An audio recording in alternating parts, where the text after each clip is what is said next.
Morning. Welcome, everyone. Even as we meet here today in the presence of death, we come to pay homage to the spirit of life and to voice our gratitude for the time Marilyn Rumble spent among us. Today, we lift up and celebrate Marilyn's life, a life that shows what it means to be human in one particular way. And in doing so, our own lives are enriched. The Greek philosopher Heraclitus wrote, "Out of life comes death, and out of death comes life. Out of the young, the old, and out of the old, the young. Out of waking, sleep, out of sleep, waking. The stream of creation and dissolution never stops." I'm going to invite Peter and Valerie up to light the chalice. Light's right up there. Okay. There you go.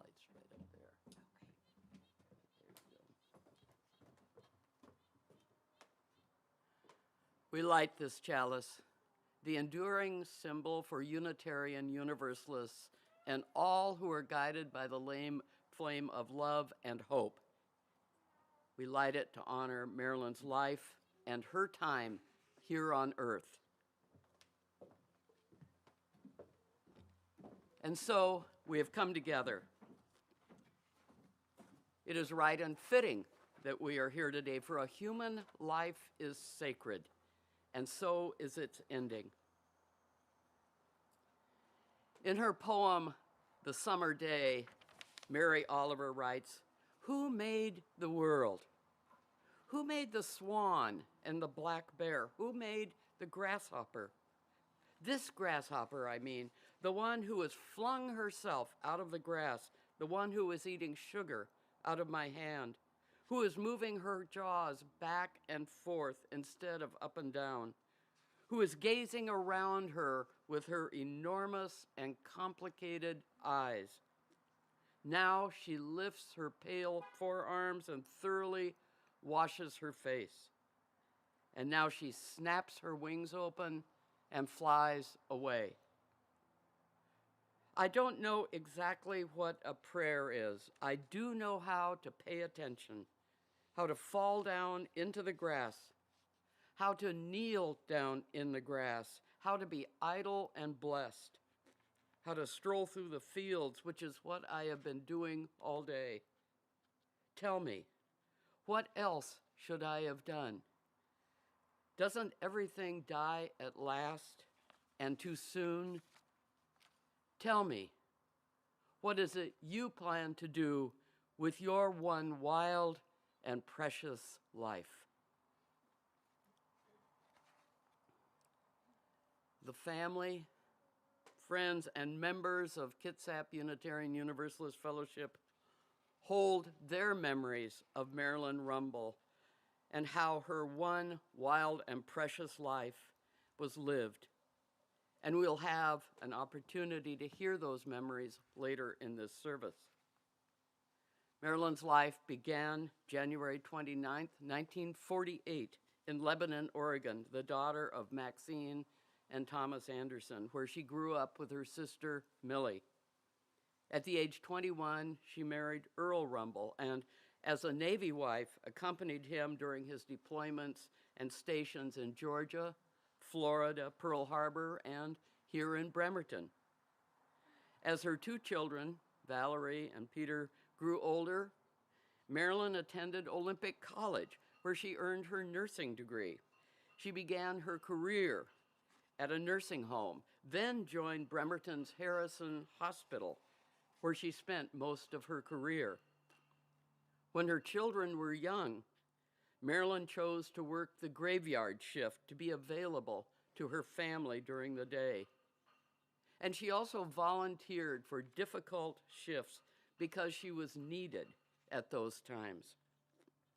Peter told me how, during the AIDS epidemic, when little was known about that disease and how it was transmitted, and many caregivers, including medical caregivers, were reluctant to be near patients, his mother volunteered to accompany a patient being transferred to another facility, holding that patient's hand to comfort him. Marilyn often said she enjoyed the jobs where people most needed help. Marilyn returned to school at Pacific Lutheran University and earned her Bachelor of Science in Nursing, all the time working full-time and opening her home to her children's friends, offering meals and sometimes even a bed for the night. She took on greater responsibilities at Harrison, eventually becoming the administrative manager of the nursing program. She served as a preceptor for Tacoma Community College nursing students and loved mentoring those entering that profession. Throughout her career, Marilyn's dedication and compassion were recognized by those whom she knew at home and at work. Her family said she cared for her family and others with great dedication. And they said it was not just her career, it was a story of how she lived her life. And for her children, she played the role of both parents. Peter said her level of sacrifice and giving was extraordinary. And her life also held a lot of laughter. Her sister Millie said when they got together, they would share memories of the old days, memories broken up with lots of laughter. And, said Millie, her sister was also a great listener. She was a woman easy to love. After her retirement from Harrison, she spent the remainder of her career as a school nurse in the Central Kitsap district and became the welcoming person children went to for a Band-Aid or a hug. She was also the person to make sure children with special needs received the care and education they deserved. Her sister Millie told me she and Marilyn shared a great love of gardening, and like most gardeners, could talk endlessly about their horticultural successes and failures. Marilyn especially enjoyed watching the wildlife that visited her backyard. And she was always supportive of her 5 grandchildren and helped to care for them as they were growing up. Marilyn's home was filled with warmth, caring, music, and yes, lots of laughter. She enjoyed playing the piano, even when it was out of tune. Her daughter, Valerie, shared that her mother always loved the old Shaker song, Simple Gifts. Just a gift to be simple, just a gift to be free, just a gift to come down where we ought to be. And when we find ourselves in the place just right, we'll be in the valley of love and delight. When true simplicity is gained, to bow and to bend, we will not be ashamed. To turn will be our delight, till by turning we come round right. And, said Valerie, it was how her mother lived her life, a life where Marilyn found herself in the place just right, the valley of love and delight. After joining Kitsap Unitarian Universalist Fellowship, Marilyn brought her enthusiasm for gardening to the grounds committee, pulling weeds and planting flowers to brighten this space. And of course, she was always willing to help wherever and whenever she was needed. She loved the fellowship's choir and the music program, especially during the holidays, and she also enjoyed the companionship of other members. Marilyn died June 2nd, 2021.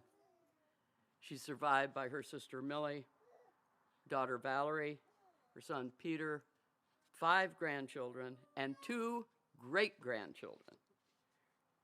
Her family says, our lives are blessed by her eternal memory and love. Together, let us hold a moment of silence as we remember and honor Marilyn's life.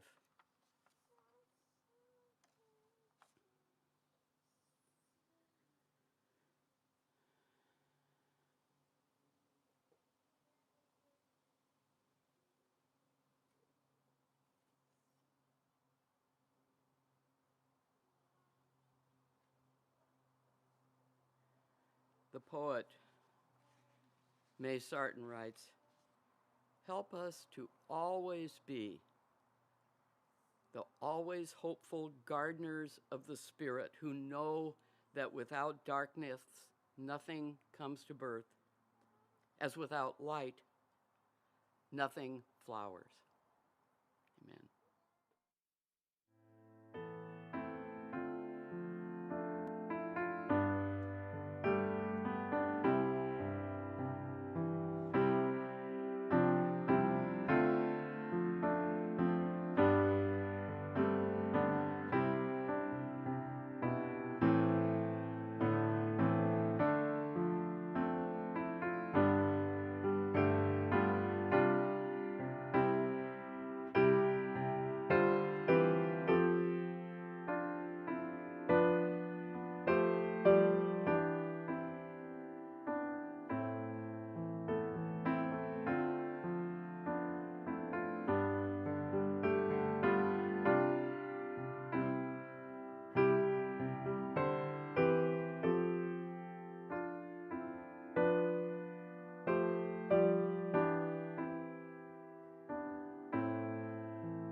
I invite you now into a time of sharing your memories of Marilyn Rumble.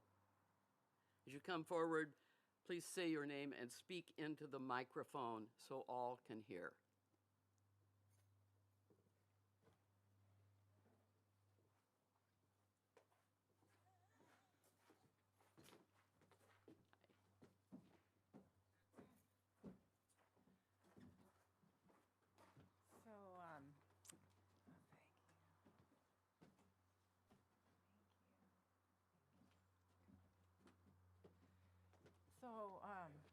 I'm Mary, and this is Roger.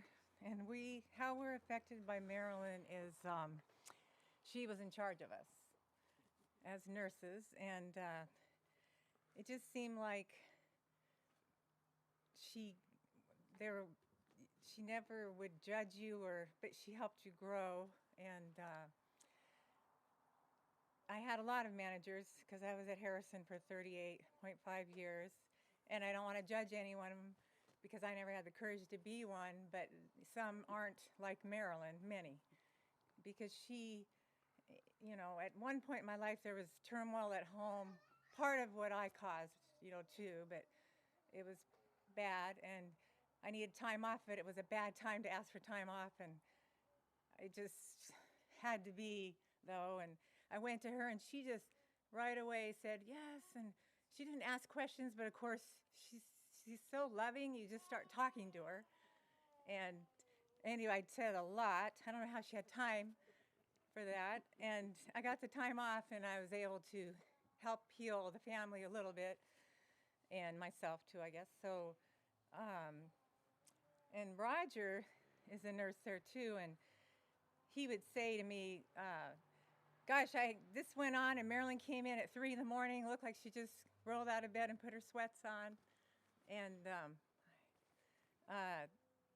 she had my back, and because something unfair was going on in the unit, And anyway, I always said, I'll do anything, Marilyn, that you ask, because she was that way you wanted to. And plus you wanted to grow and become better. And I still have a lot to learn, but I learned a lot. And she would send me to classes and have me train in different areas so I could float and be somewhat competent.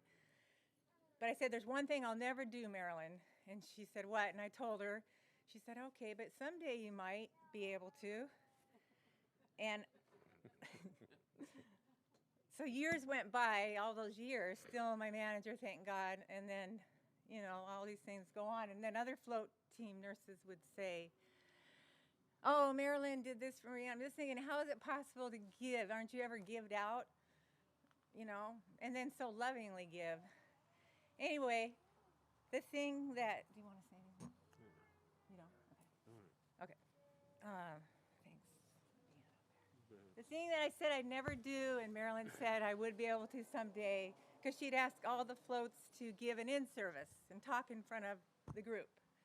I said, nope, I won't do that. I'll do anything else. And I did everything else. So that was the thing. And I just love Marilyn.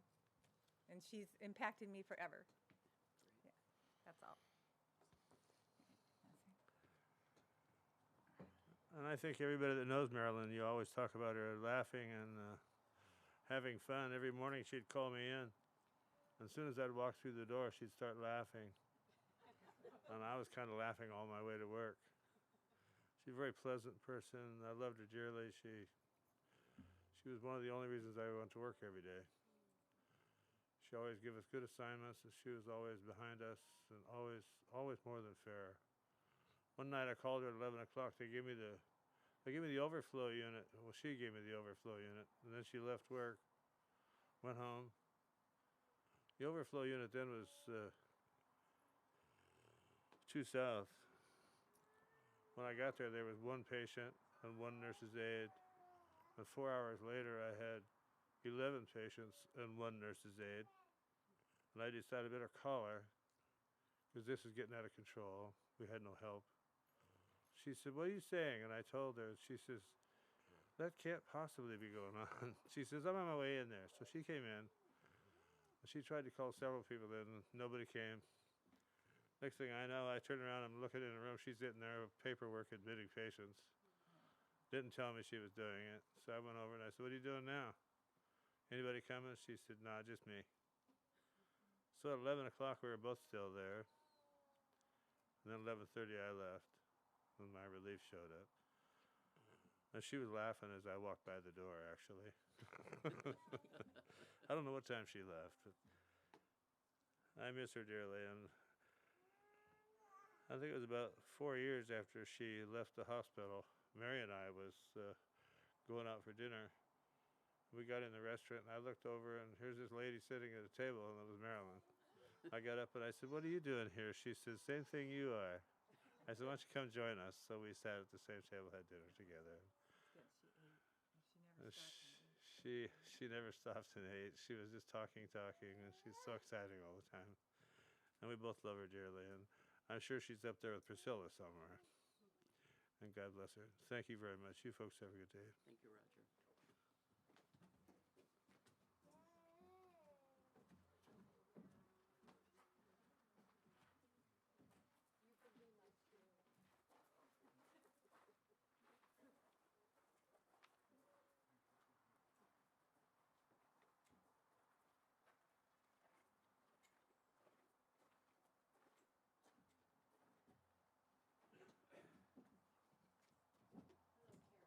Yeah, hi.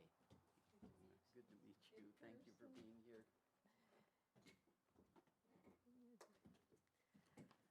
Well, I'm going to try this.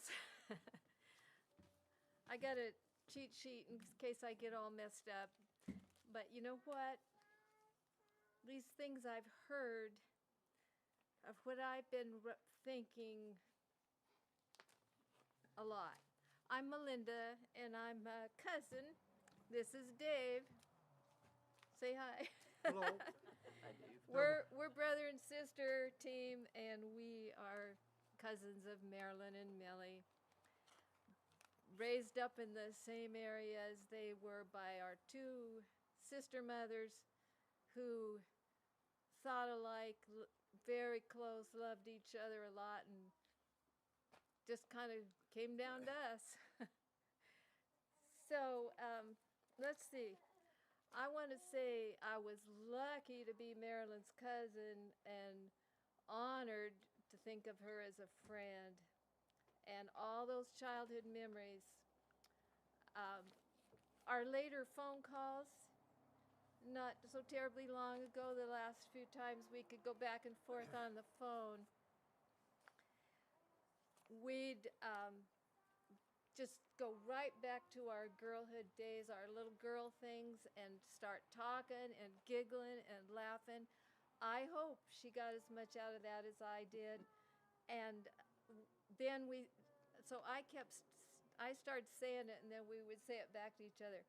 It's okay to be a kid. And it was wonderful. Gosh. Anyway, I loved her dearly. You've all said how lovable she was. To know her was to like her and love her. Oh, everybody should have a Marilyn in their life. And there's always a special place in my heart. Thank you. You got anything to add? Well, anyway, going back to being kids, well, our grandparents had 6 grandkids. I was the oldest, the only boy, and 5 girls. So I felt pretty necessary to show off for all the girls, okay? So I was important. Grandma let me cut the grass, wouldn't let the girls run the lawnmower, so I was pretty important around there. You're right. You were the man. Yeah. And the Andersons and the Jacksons and the Cases, our grandparents, we spent lots of time at Clear Lake, Oregon, up in Sandy Am Mountains where everybody knows. And that was a yearly thing with Millie and Marilyn and us, my families, and we meet at Clear Lake a lot. We haven't done that for quite a while, but that was a big thing of the year. I like to add that our granddad was an avid fisherman at Clear Lake when it was still just down a dirt road, and my parents had to get there usually twice as kids in a season. And that's my place now. When I go back, all those ghosts are right there. Yep. It heals me. Thank you, Melinda. Thank you. Yeah, You okay? yeah, that's about all I can do now, I think. Yeah. Okay. We did it. We got through. And I'm going to move this out of the way, so you can hold on to the railing. That's not my way. This is just for show and tell. Oh, yeah, I know.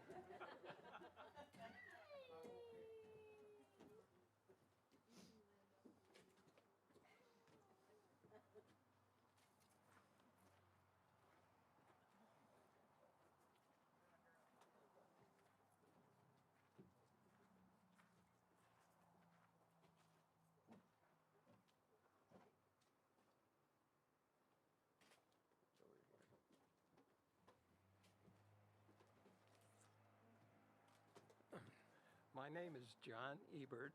My wife is hiding in the back. Her name's Peggy. We were neighbors of the Rumbles for 30 years, from the time they moved into the house till the time she left the house. You want to speak in more? Can you hear me now? Maybe? Okay. Is that doing it? Yeah. All right, I'm going to start over. My name is John Ebert. My wife's name is Peggy. We were neighbors of Marilyn for 30 years, from the time Marilyn and Earl moved into that house until Marilyn left that house. So we watched the family grow up. We watched the different stages of life. And one thing I have to say, no matter what happened, Marilyn was always very kind and generous and always very, very positive. I never saw her not be positive, and that's remarkable.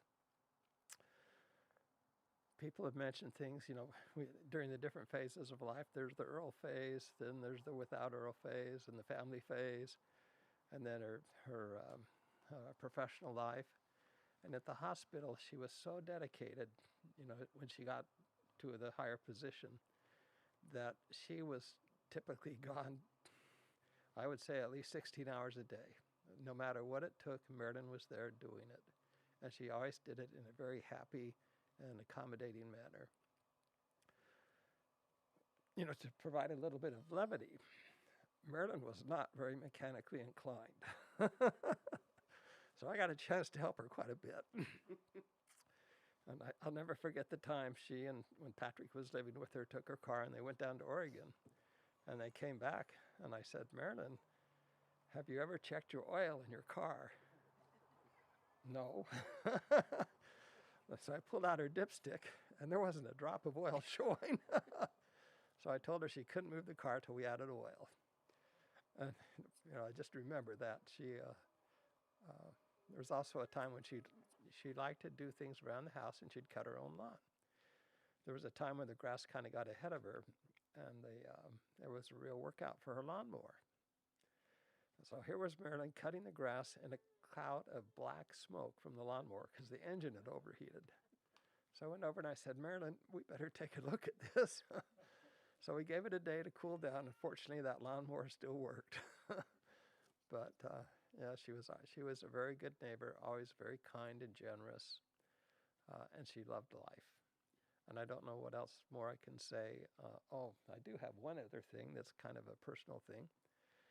Marilyn loved her dogs. She had a dog named Rosie, like after Rosie the Riveter.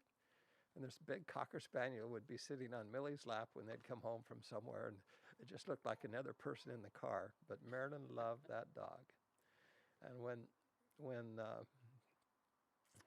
Rosie passed, that was a real sad time for Marilyn.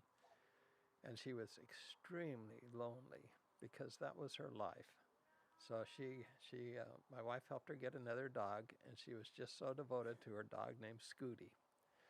And devoted as she was, Marilyn loved to go on a dog walk with my wife. And typically they'd go once a day.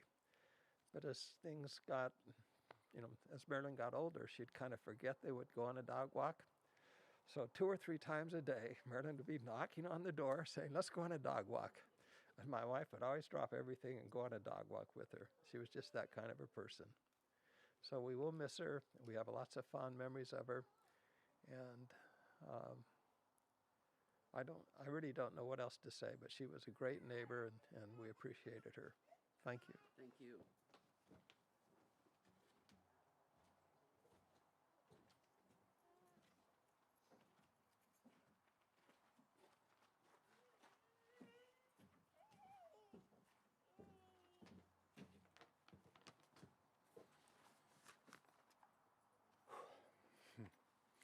So Val and I want to thank everybody for coming. I'm Peter, Marilyn's son. Oh, geez. In talking with Val just a few days ago, she asked what I was going to say today, and I had a hard time figuring out what that might be. No, can we? It's okay. Just roll with it. Yeah. All right, because I honestly didn't know and was having the hardest time finding the right words to say. And I knew that I needed to say something, even wanted to do this. But I was just having the most difficult time finding the right words. And so I needed to write it out, and I apologize. It's not, I apologize that I'm going to have to read some of this.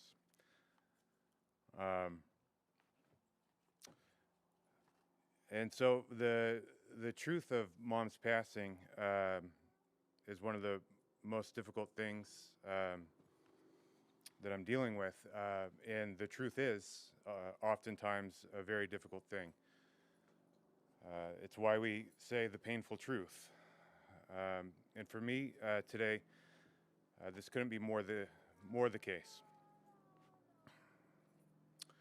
And the truth is, regardless of any ability that I have in my life on any given day to find the right words to say, I haven't been able to figure it out for this. At least with any of the weight and importance and the beauty and thoughtfulness that would befit Mom. And the truth is, every day since June, I don't believe the reality that Mom has passed. and I just reject it. And maybe in some kind of attempt to change it.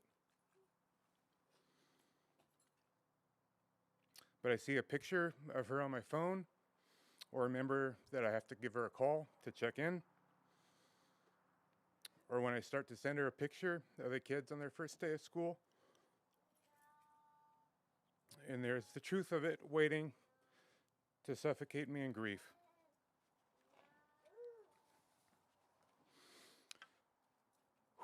Mom was beautiful, she was loving, she was kind, unfalteringly so, and she was compassionate. She had grit. In the eyes of a little boy, she was safety and warmth.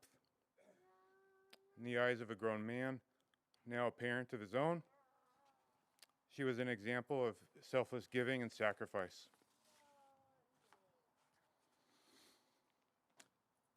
Life is a very difficult business, and it is full of love and joy. Life is also full of suffering, and not one of us navigates it with ease. Not one of us witnesses or experiences the greatest of happiness that life has to offer without tragically alternating with pain, at times so deep that some of us may wish not to continue. And so it seems to me we have the best ability to measure life, if it can be done at all, and how someone helps others through that difficult business. I'm sure all of you have thought about how she's helped you or touched you in life, and we've heard some of that today already. And maybe you thought about that when you heard the news of her passing, or on your drive here, or as we gather here now. And these things are unique guideposts that will always define who she was to you and into the world. And just like guideposts may mean little as we pass them by, they can take on monumental import when looking back on our journey. And I know that all of you have your own stories, your own reflections that will make you cry or smile, or help guide you as you navigate the difficult business of life. And they are unique to you, but through Mom, create a commonality that binds us together in ways sometimes small and sometimes profound. And I can't say what those are for you, and I can't capture the weight of their importance to you, but I can share with you some small moments that serve as guideposts in my life, and some hope to connect with those memories that you have, and in some small way to convey how important she was. Because I know that what was held between Mom and I was also replicated in the love and memory that she shared uniquely with each of you.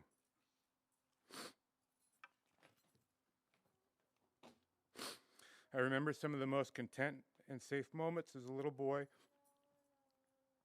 lying next to Mom, having my back scratched as I drifted off to sleep. Sometimes she did this, she did this happily, even after long days that were tiring of her own. And reflecting on this, I understand so much of what a parent gives and should be for their children.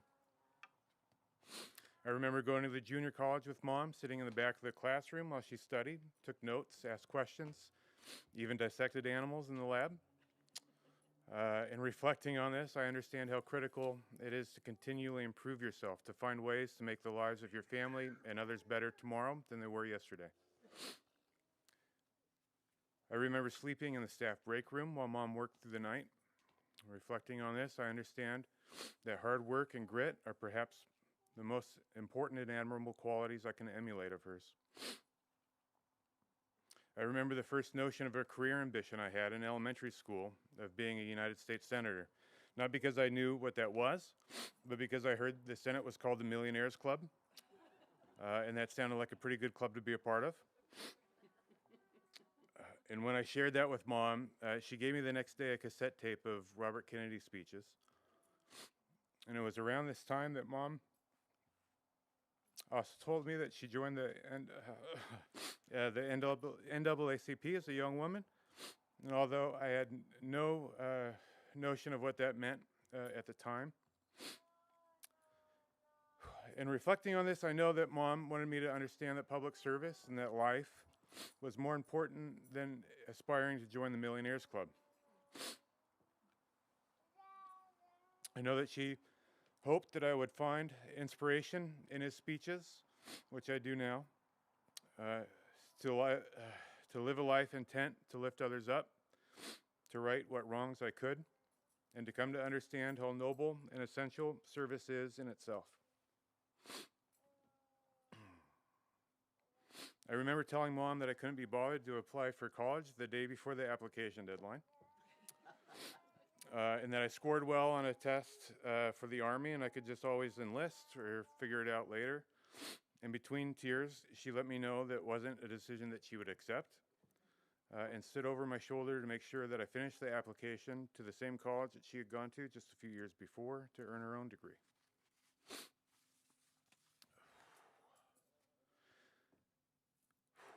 As I reflect on this in particular, her determination and love for me created a watershed in my life. Because through this, she placed me on a path that led me to my wife, to my children, and to what is now home.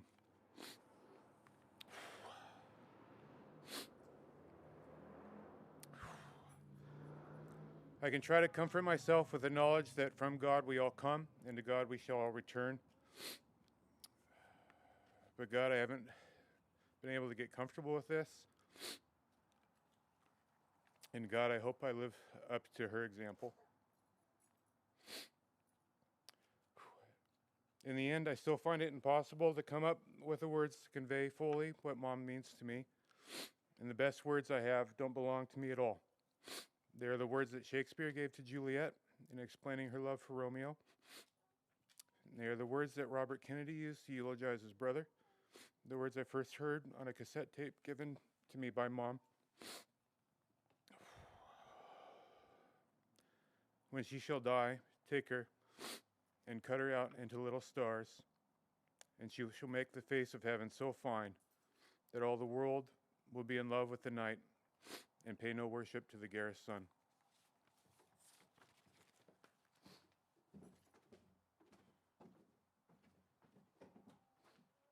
Thank you, Peter.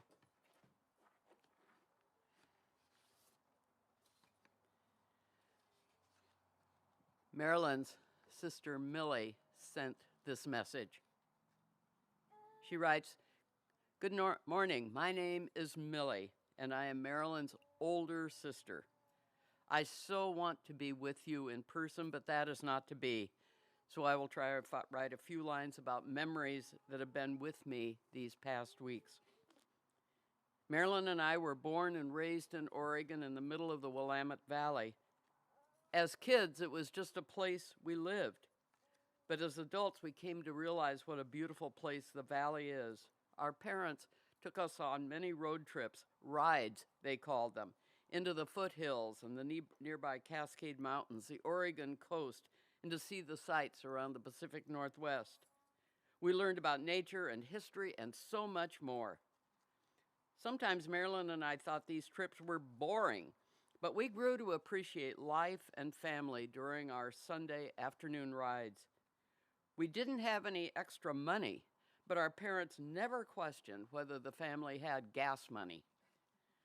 We celebrated holidays with extended family, lots of cousins and lots of good cooking. Marilyn was such a cute little kid with a turned up nose like no one else's. She was bubbly and fun and a terrible tease. She was considered to take after our dad's exuberant, fun-loving family, the big Anderson tribe. I was the older, serious bookworm child and didn't appreciate being the brunt of Marilyn's teasing. She was 4.5 years younger and I was always trying to observe her keeping up with me, her big sister. Everyone loved her sweet nature. As senior adults, our age difference became a joke. We evidently looked more alike as we grew older, and people would see us together and immediately say, "You must be sisters." "Yes." And then we would look at each other and wait for the inevitable next question. Which one of you is older? And we would have the biggest laugh. She was no longer jealous of me being the big sister and didn't want to keep up with me anymore in age. As kids did then, we played outside all the time, digging in the dirt and riding our bikes. After Marilyn's children were grown, she enjoyed her garden and trees, birds and squirrels and flowers when she got a break from work. She and I inherited our green thumbs from our mother and our grandmother. Marilyn and I enjoyed sharing gardening talks, no matter how far apart we lived. Whenever I could visit her, she would take me on hikes in the beautiful parks and beaches where she loved to walk so frequently. These times filled me with joy and love, and we had some of our best talks then. I'm sure others will speak about her work and her dedication and sacrifice to patients and coworkers. I only know that she gave our parents the great gift of her time, love, and attention. When our dad was diagnosed with Alzheimer's, Mom knew she was going to need help from Nurse Marilyn. Her parents moved from Central Oregon to Silverdale, and Marilyn gave both our parents every bit of needed attention for many following years as they experienced poor health. Most days she would drop by after work. I live too far away to be of much help and will always feel indebted to Marilyn for doing my part as well as her own and doing it so well. We all benefited by having a nurse in the family. My dear sister, how can I bear your passing? I still don't know. You are gone far too soon, and I miss you terribly. Every day I think of something I want to ask you or tell you something about my life. You and I plan to spend retirement winters together here at my place in sunny Mexico. I look forward to spending extended time together for the first time of our adult lives. But our timing was exactly wrong. By the time I was settled here, you were no longer able to travel.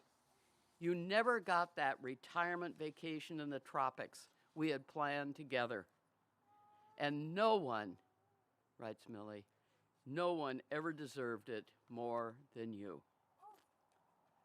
Sweet rest, my dear sister. I love you.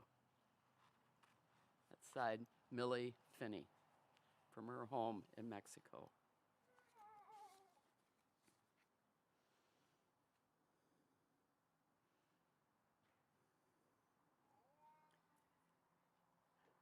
Marilyn Rumble was a giving, caring person. Your memories of her pay tribute to her loving spirit, and her generosity will be long remembered and cherished. In his poem, The Wish to be Generous, Wendell Berry writes, "All that I serve will die, all my delights, garden and field, the woods, the hill, the whole earth, all will dwindle in its own age. Let the world bring on me the sleep of darkness without stars, so that I may bow to mystery and take my stand on the earth like a tree in the field, passing without haste or regret toward what will be, my life a patient, willing descent into the grass." Let us be together in the spirit of prayer and meditation.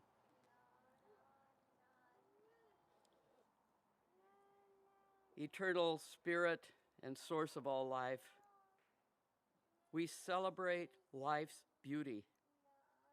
We are part of life's joy. We know that both life and death are part of the time we share on this earth. We would never choose to part with one we have loved.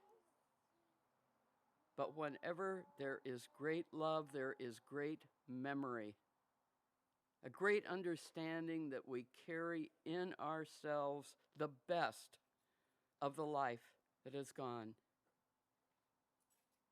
May each one of us show our love for Marilyn by honoring all she brought to our lives and by celebrating her life in our daily small kindnesses and by affirming and celebrating the joy, the goodness, and the beauty of life. Amen. Following this service, the family will walk the short distance across the parking lot to the Kitsap Unitarian Universalist Congregation's memorial garden where her ashes will be dedicated to the earth. And now, let us go in peace and live together in charity, taking from and giving to one another the gifts of courage, wisdom, and thanksgiving.